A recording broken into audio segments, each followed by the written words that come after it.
This week on TransWorld Sport. It's like dodgeball meeting lacrosse. We're in Scotland to try our hand at VX.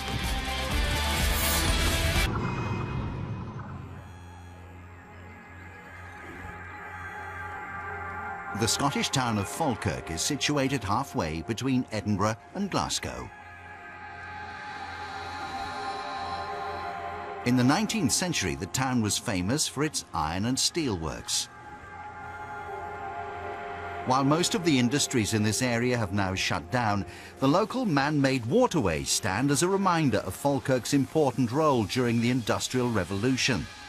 But what brought TransWorld Sport to Falkirk was not the town's rich history, but rather the chance to find out more about a new sport, which enjoys a fair amount of popularity in this part of the British Isles.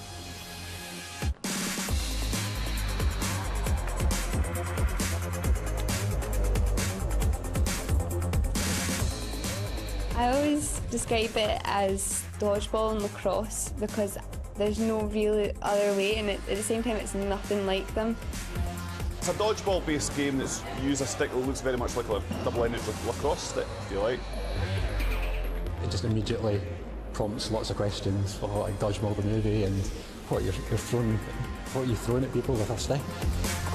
But I always end it with, you need to go on my Facebook and have a look at all the photos or Google it. VX, formerly known as rocket ball, is a sport which began 8 years ago in the English county of Yorkshire. A two-ended stick called a V-sticks is used to scoop up balls from the floor and throw them. Players dribble by bouncing the ball or throwing it from one end of the stick to the other.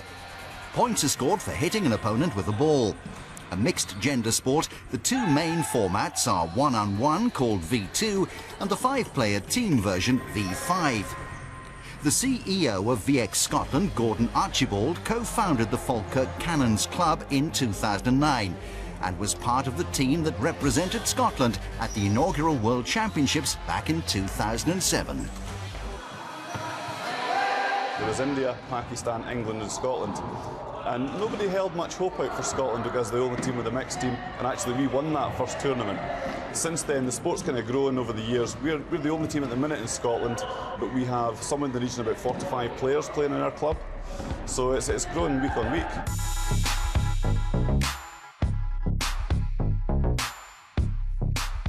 Two of the leading players for the Falkirk Cannons are Megan Plummer and Scott McMichael.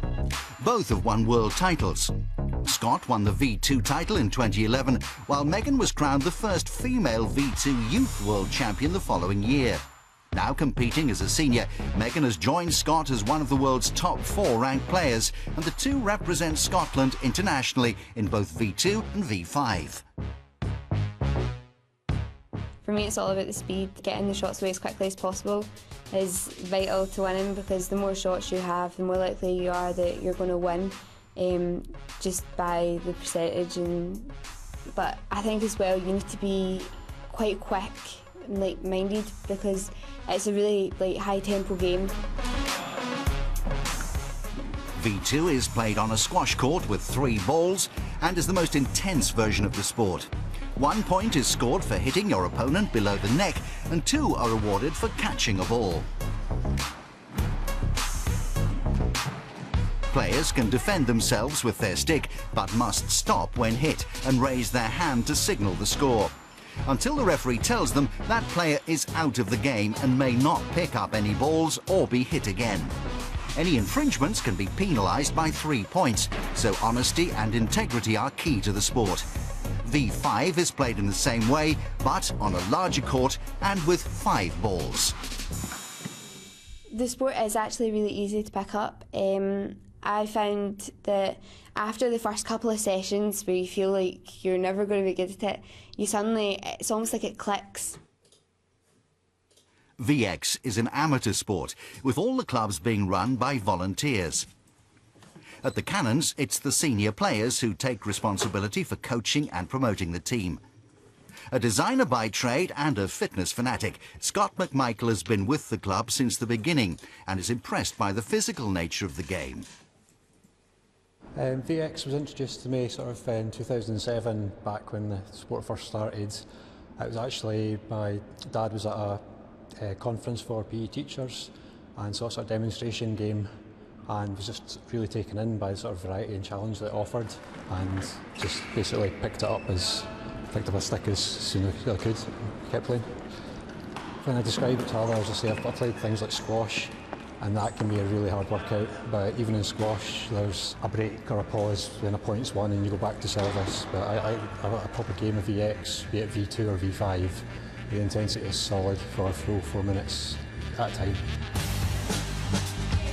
Co-founder Gordon Archibald is a PE teacher and oversees most of the club's coaching sessions.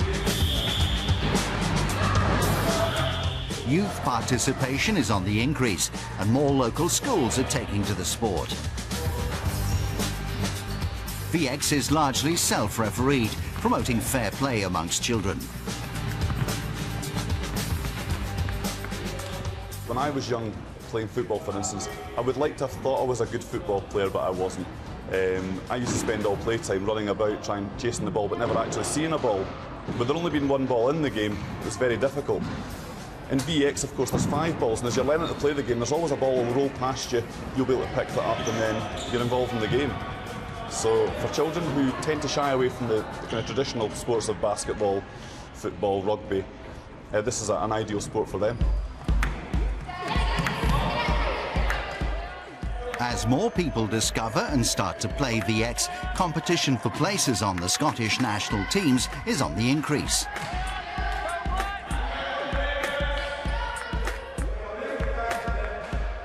There are currently 12 nations across 4 continents who take part at the VX World Championships.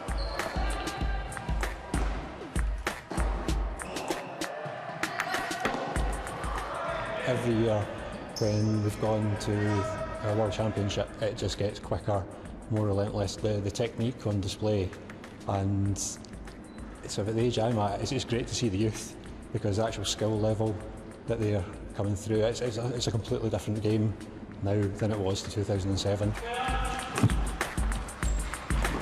Since beginning life in the UK 9 years ago, VX is now played in countries as far away as India and the United States. For the practitioners of this sport, Olympic inclusion may be an unrealistic hope, but there's certainly no harm in dreaming big. Well, I'd like to see it hopefully one day in an Olympic Games. That'd be pretty awesome. And I think that as a sport, it's amazing for spectators because it's so fast and so intense and exciting that it would do amazing on like the world stage and somewhere like the Olympics. So hopefully one day you'll see it.